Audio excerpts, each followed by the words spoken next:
자, 563번 문제풀이 시작할게요. x에 대한 3차 방정식에 서로 다른 세 실근을 1과 알파와 베타라고 하는데 걔네들이 직각삼각형의 세 변의 길이가 된다고 해요.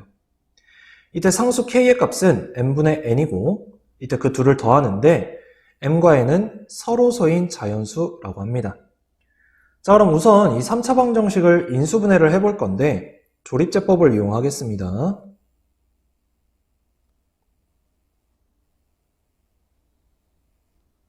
이때 세 실근 중 하나가 1이었으니까 1로 해볼 거예요. 당연히 되어야겠죠. 자, 그럼 얘를 x-1에 x제곱 마이너스 3x 플러스 k는 0이라고 할 수 있고요. 이때 요 2차 방정식의 두근이 알파와 베타가 돼주는 거죠. 그러면 두근의 합이 3이라는 것과 두근의 곱이 k라는 근각계수의 관계로 구할 수 있습니다. 됐나요? 자, 그리고 나서 이제 문제를 볼 건데 직각삼각형의 세 변의 길이가 된다고 했잖아요. 이렇게 직각삼각형이 있는데요.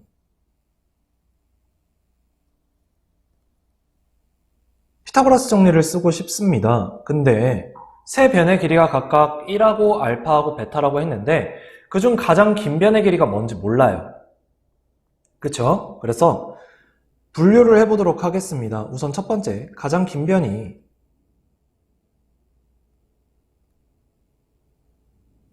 1인 경우, 그럼 피타고라스 정리에 의해서 1의 제곱은 알파의 제곱과 베타의 제곱의 합과 같고요. 얘는 곱셈 공식 변형에 의해서 이놈의 제곱에서 2배 알파 베타를 빼겠죠. 알파 플러스 베타가 3이었으니까 9 마이너스 2k가 되면서 결국 k가 4가 나와줍니다. 자, 그러면 아까 구했던 요 2차 방정식이 x제곱 마이너스 3x 플러스 4는 0을 만족하게 하는 건데요. 지금 얘는 판별식을 써보니까 3, 3은 9, 마이너스 4, 4, 16 0보다 작기 때문에 실근을 갖지 않습니다. 근데 문제에서 서로 다른 세 실근이라고 했기 때문에 알파와 베타도 실근을 가져야 돼요. 그래서 이 1번 같은 경우에는 가장 긴 변의 길이가 1이 될 수가 없었다라는 얘기가 되겠죠. 여기까지 됐나요? 오케이. 자, 그러면 두 번째. 이번엔 가장 긴 변의 길이가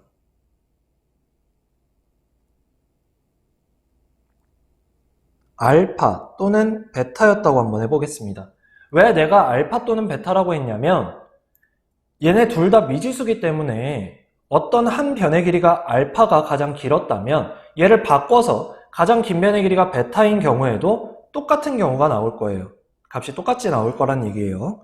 그럼 내가 얘를 가지고 식을 한번 세워볼게요. 가장 긴 변의 제곱이 1의 제곱과 베타의 제곱의 합과 같았다라는 얘기가 되겠죠.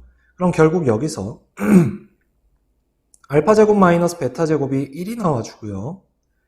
얘 합차 공식으로 인수분해가 됩니다. 자, 이때 알파 플러스 베타가 3이었기 때문에 알파 마이너스 베타는 3분의 1이 돼줄 거고요. 알파 플러스 베타는 3, 알파 마이너스 베타는 3분의 1이 돼주겠죠.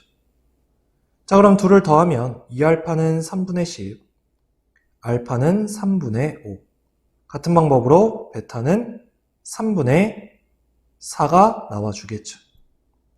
그럼 가장 긴 변의 길이가 베타였다면 식을 바꿔서 이 값이 반대로 바뀌었을 거예요. 그거밖에 없다는 얘기예요. 됐나요, 여기까지?